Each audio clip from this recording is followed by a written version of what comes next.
Here's a moment that will probably feel familiar. Someone doesn't text back. Or a friend sounds a little distant on a call. Nothing specific, just a shift in tone. Or a partner goes quiet in a way that might mean nothing. Might! And inside, something disproportionate happens. Not just hurt. Something closer to alarm. The kind that is hard to explain and even harder to justify. Because objectively, nothing bad happened. And yet your nervous system did not get that memo. What attachment researchers keep finding is that this specific pattern, the intensity, the speed, the difficulty shutting it back down, has a very precise origin.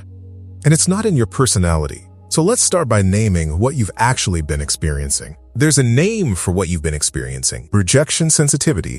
And before you decide that name doesn't apply to you because you think it sounds dramatic or because you only feel it sometimes, here's what it actually looks like in real life.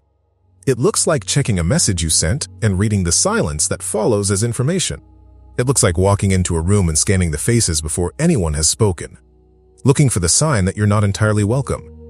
It looks like a work email with neutral wording landing in your stomach like a stone. It looks like the anticipation being worse than the actual event. The bracing, the monitoring, the background calculation that runs through almost every interaction. Is this person still okay with me? Here is what rejection sensitivity is not. It is not being dramatic. It is not evidence that you can't handle adult relationships.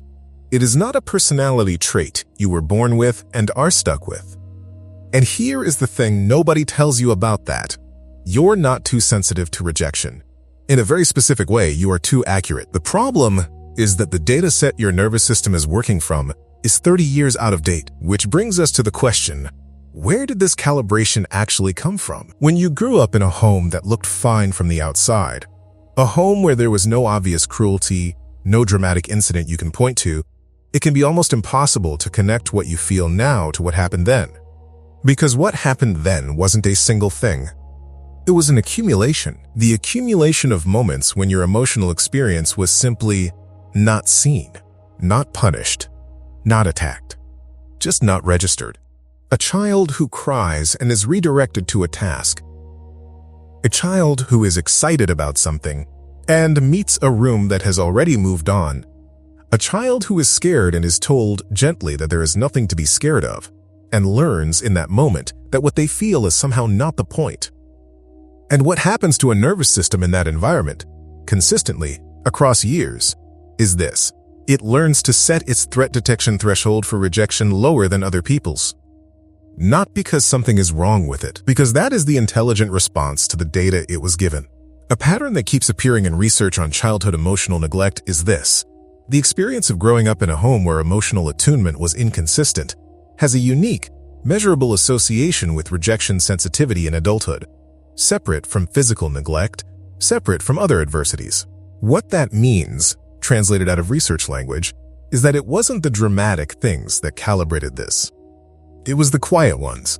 The not quite there-ness of the adults who loved you, the warmth that came and went in ways you couldn't predict, the version of a parent who was present, and the version who was somewhere else in their own head, and the way you learned very early to read which one you were going to get before they said a word.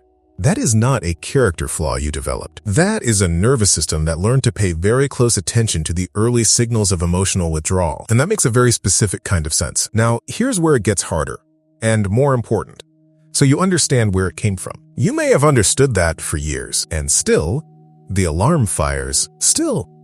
The spiral starts, still. A silence that might mean nothing feels like evidence of something. Here is what almost no one explains about why that is. Understanding the origin of a nervous system pattern does not update the pattern. Those are two entirely separate processes. Knowing that your amygdala learned to fire faster and louder in response to social cues because of what happened in childhood, that is information. It is real and important information, but the nervous system does not respond to information the way the mind does. The part of you that runs this calculation is not the part of you that reads or understands or goes to therapy. And here is where the cycle becomes its own problem. Because rejection sensitivity doesn't just react to rejection, it anticipates it. The monitoring, the constant low-level scan of every interaction for signs of withdrawal, that monitoring changes the interaction itself. It creates a kind of distance that the other person can feel, even when they can't name it. The guardedness, the over-explanation, the preemptive retreat. The part of you that learned that closeness is temporary pulls back slightly before it can be proven right. And sometimes, not always, but sometimes, that pullback produces exactly the response it was guarding against. The other person feels the distance. They respond to it, and your nervous system files that response as evidence. See, I was right to be watching.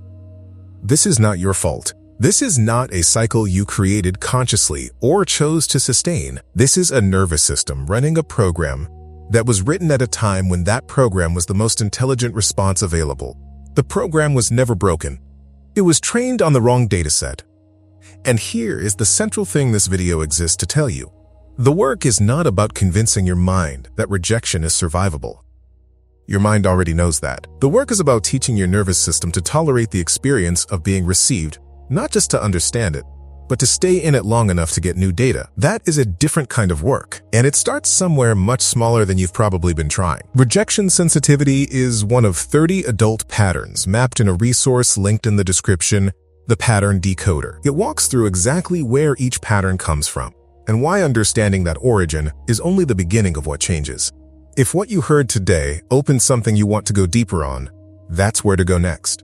So let's talk about what actually begins to interrupt this pattern. So what does actually interrupt this? Not more understanding. Not a better intellectual framework. Not repeating to yourself that you know where it comes from. What interrupts it is the development of a very specific gap. A 2-second gap between the alarm signal and what you do with it. Here's the distinction that matters.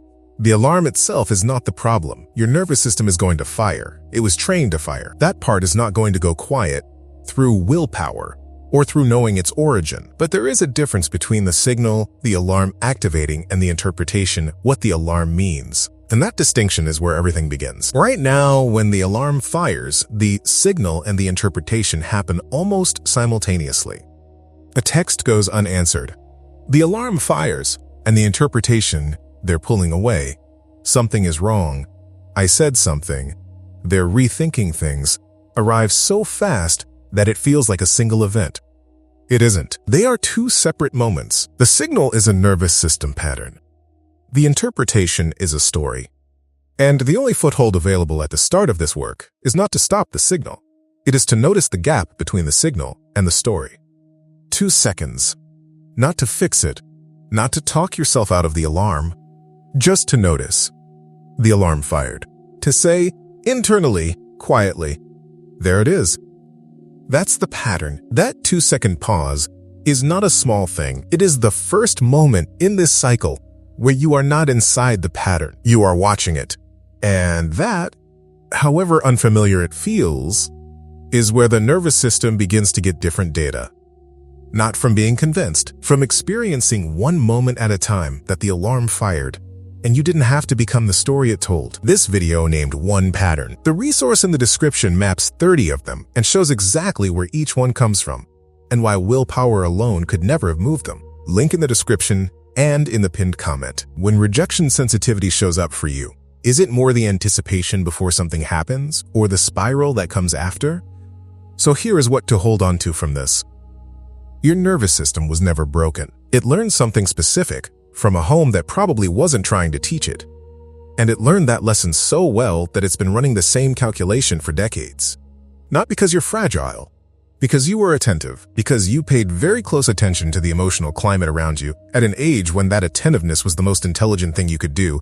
The part of you that learned to watch for the early signs of withdrawal, that part was trying to protect you. It still is. It just never got the update that things changed, that you are no longer in that room, that the people in your life now are not the same as the people who couldn't quite see you then. And that makes a very specific kind of sense. The next time you feel the alarm fire, the sudden weight of an unanswered message, the scan of a room for signs of welcome, the low, cold feeling that something has shifted, you don't have to stop it. You don't have to fix it immediately. You can simply notice it and say, there it is. That's the pattern. That's a nervous system that learned its lesson well, a long time before anyone gave it a name. And the fact that you can now see it, even slightly, even through the alarm, means something important. It means the pattern is no longer invisible. It means you are no longer entirely inside it. That is where it begins to change. Not from a single insight. Not from this video, but from the accumulation of 2-second pauses across ordinary moments where your nervous system slowly learns something it never had the chance to learn before. That being seen is survivable. That closeness doesn't always have an expiration date. That the version of you who needed to watch that carefully, they did what they had to do, and you can carry them forward without letting them run the whole show.